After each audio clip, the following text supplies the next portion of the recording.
video of the recipe that you guys have been wanting for the past few days. I'm really excited to share this with you. It's so funny because I've been playing around with pizza dough for the past couple of years that I started doing keto.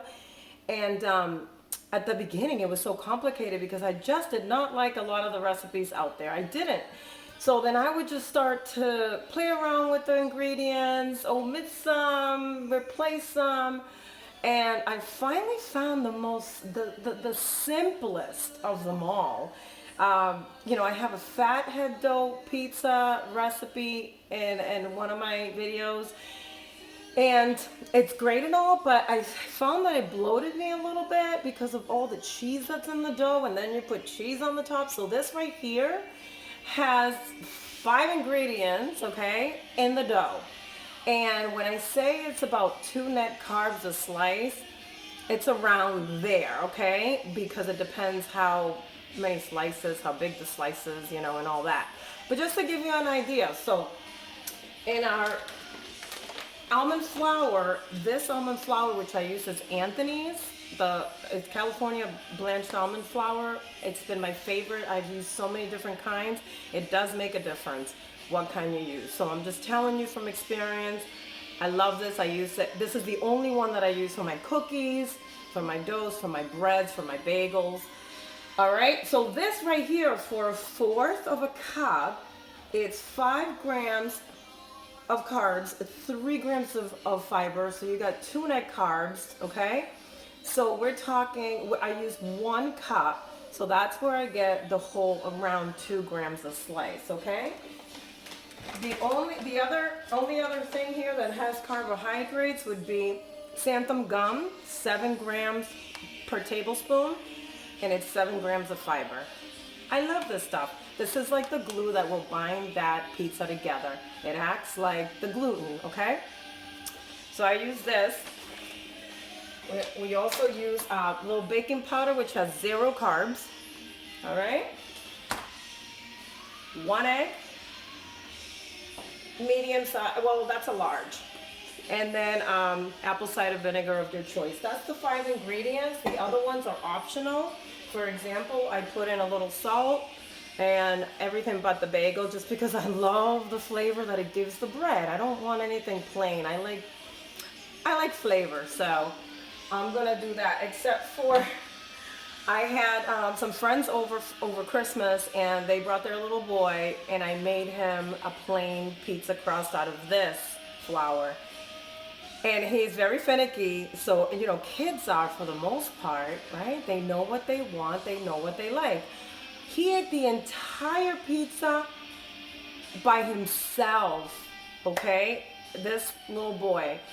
And I was so flattered and so happy because it really does taste good. It holds up well. It's delicious. You can't tell that it's anything different from a regular dough, to me and to a lot of people anyway. We love it. We make it about once a weekend. It's easy, quick to make, which a lot of people want. And you can store it in the fridge and heat it up too. You can make it really crispy or not so crispy. One real secret ingredient here is the pan. This pizza pan right here, I got on Amazon.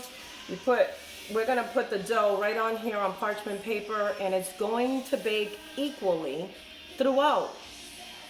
There's nothing like it. I mean, my pizzas never came out as good as they do in this pan. So I just want to put that out there. Any kind of toppings that you want, hey, you can have plain. If you don't like cheese, you can just put vegetables on it. I like to put different kinds of cheeses all the time. I'm going to use cheddar and Parmesan this time. I like to kind of spread a little bit of garlic and cilantro on my pizza sometimes. So I use my mortar and pestle, and I always just crush garlic and cilantro with a little salt, and that just releases the juices. I spread it a little bit on the pizza dough, and kind of tastes like garlic bread, which, by the way, you can also make with this dough. And then, I have over there some spinach, mushrooms, and onions, and a little bit of ham. I love ham and cheese, anything. So you could do whatever you want. I'm gonna do half plain and half with all the goods. All right. So let's get started. All right. Okay, so right here I got 1 cup of the almond flour, which I'm gonna put inside my food processor, which you will absolutely need unless you have a really good blender. You can always use that as well. All right. And then as far as the xanthum gum, put in a tablespoon of xanthum gum. All right, and then I'm going to put a teaspoon and a half of baking soda. All right, and look at how easy, you guys, it's so quick. Sorry, I'm gonna put a little bit of whatever options you want, just a little bit of salt to your liking, and some of my everything but the bagel. So good, that stuff.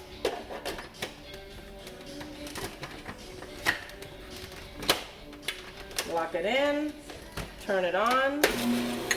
And then while that's going, we're gonna put a little bit of filtered water in here, just a little bit, because we're gonna use 3 teaspoons of water in there, okay? Okay, so now we're gonna do 2 teaspoons of apple cider vinegar while it's going. We're gonna crack the egg. I know this is not kosher. You can get the shells in there. That's how I do it all the time. I guess I'm an expert by now. And then we're gonna do the 3 teaspoons of water. That's just gonna moisten it up a little bit. Ready? Done. That's the dough. That's it. So now we're gonna take a piece of plastic. All right.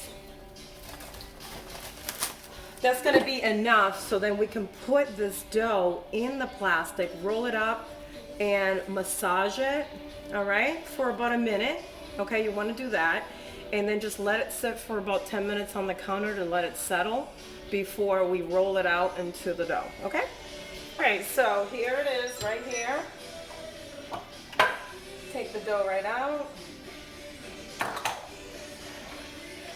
It is so magical. This recipe, so easy for one of my favorite foods ever. There it is.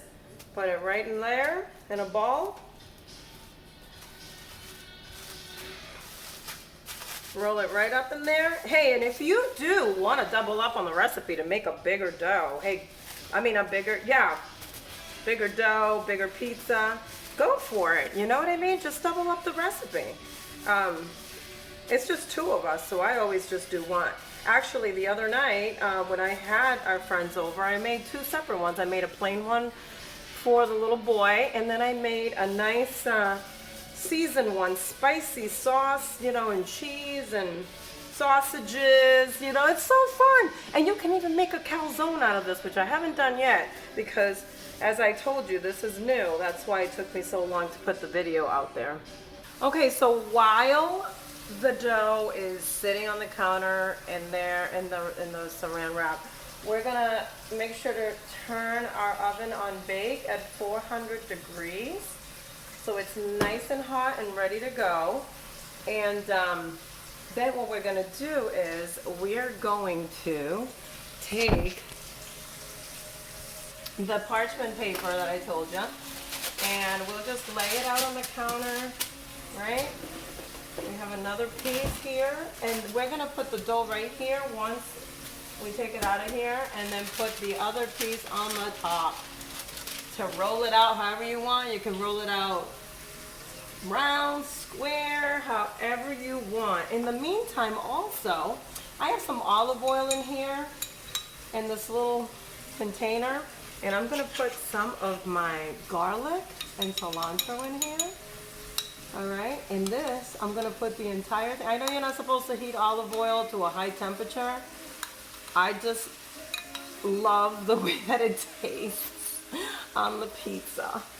A little bit, I do a little bit, okay? So I'm gonna put This is the best concoction, by the way, when you're making salad as a dressing. You just add a little bit of lime, lemon, or red wine vinegar. It is the best dressing. I always keep it in the house, ready to go for different recipes. All right, so we're gonna take this out, put it on the parchment, put the other piece right on the top, and kind of give it a squish down. All right, and just roll it out. You know, just roll it out in each side like this. It's gonna take a little while, obviously, to get it. You can make it as thick or as thin. I like thin crust pizza the best, but you can do whatever you want, you know, it's your dough. So I'm just gonna stretch it out as much as possible. So see how beautiful? This is the size that I want. So this is like a small to medium sized pizza for 1 cup, okay? So the top just peels right off. And then what I do is take the pan and just stick this right there. Just like that.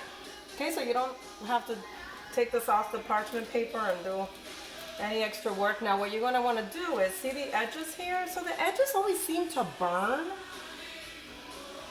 while the rest of the pizza doesn't, because it's like the thinner ends and it's exposed, it's not covered with stuff. So I like to fold it over the edge, just fold it over.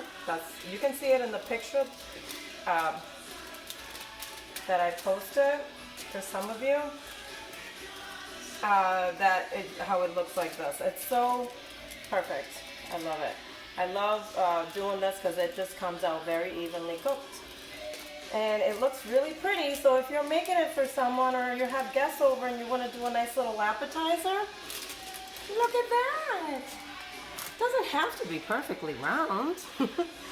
I am all about flavor before presentation, you guys. I'm not even kidding. Although when we have guests over, I have my husband do the presentation part of it because he's better with that. I just like to throw down. So now, see this concoction here of the garlic? So I'm gonna put, not too much, unless you want to, and just spread it a little bit. Cilantro with the garlic and the olive oil, right? And that is more than enough. And then, like I said, I'm just going to do half plain with the garlic and cilantro and cheese, and the other, I'm going to add the veggies onto it, okay? So you can do whatever you want with that. Fantastic. So I just sauteed some mushrooms, onions, ham, and spinach.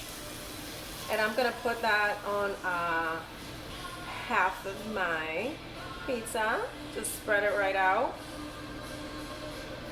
All right, just like that.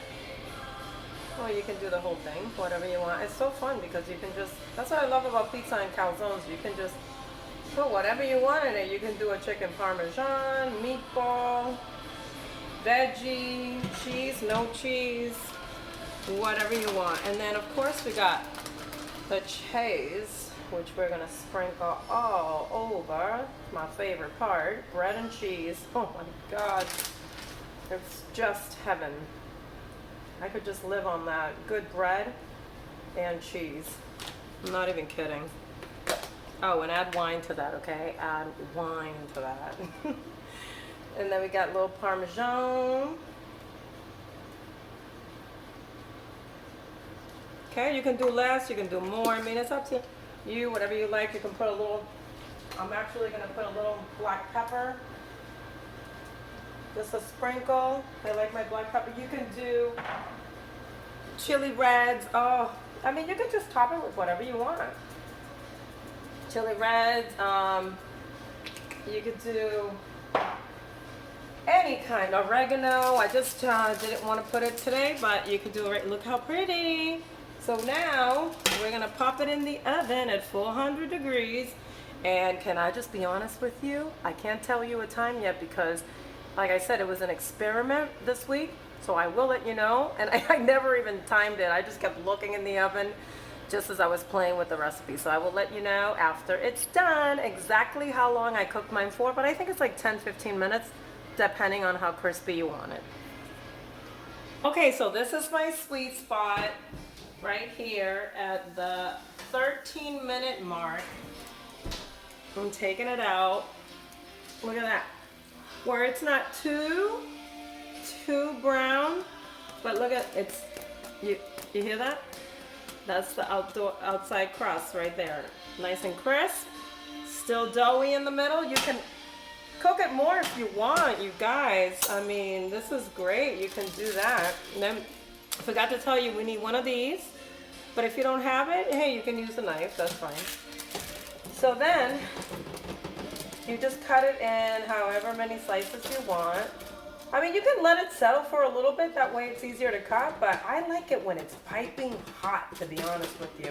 A lot of recipes will tell you, let it settle, let it sit for a little while. Not us. We cut right into it.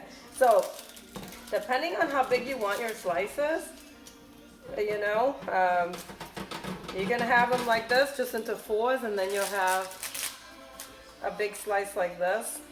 Or you can do it even smaller, like this, if you want to just pace yourself. But with this pizza, I'm telling you right now, you're not going to want to do any pasting at all. You're going to want to just dive in. And look at this. Right off the bat, you can pick it up and it does not fall apart. I honestly, Rob and I, my husband and I, we have gone to restaurants where we order their pizza, and the pizza, there's so much like gooey topping that the entire thing just falls apart. I like a pizza that is going to like just hold itself like this. Oh my God, you guys. I'm telling you, I hope that you will make this so you can at least try it. You don't need to go back to white flour. It is amazing. And I'll be honest with you, when my husband walks through the door, he is going to polish this off. It is delicious. And let me show it to you up close because I didn't do that much. So this is the part with all of the goods. Plain cheese, which is amazing with the garlic, olive oil to kind of, it's nice to kind of moist up the dough too with the olive oil a little bit, and the cheese. It's just fantastic. So this is a great recipe, and I know that there's vegans that will not make this because of the egg, but there's substitutes like chia and other things. So I hope that you will enjoy this as much as we do, and you will subscribe to my channel. It's on YouTube, Life According to Robin Didi, and obviously you're on it. So just right below, if you click on subscribe, you will get all of my videos, which I always have more coming. So the more that I experiment, because I'm new still in the past couple of years, still trying to experiment with keto recipes, but I want to make sure that I can give you content that is not boring, that you won't miss when you go on keto, and you can substitute certain ingredients, so then it feels like you're really like living a normal lifestyle, that you're not depriving yourself. And that's what I've always strived for, to make sure that I'm not just doing a diet that helps me lose weight or keeps me in shape, but also that satisfies my palate and keeps my body healthy. All right, so any questions you have, please reach out to us, and I hope that you've enjoyed this, and thank you so much. Happy New Year, and we love you guys. Thanks for your support. Enjoy.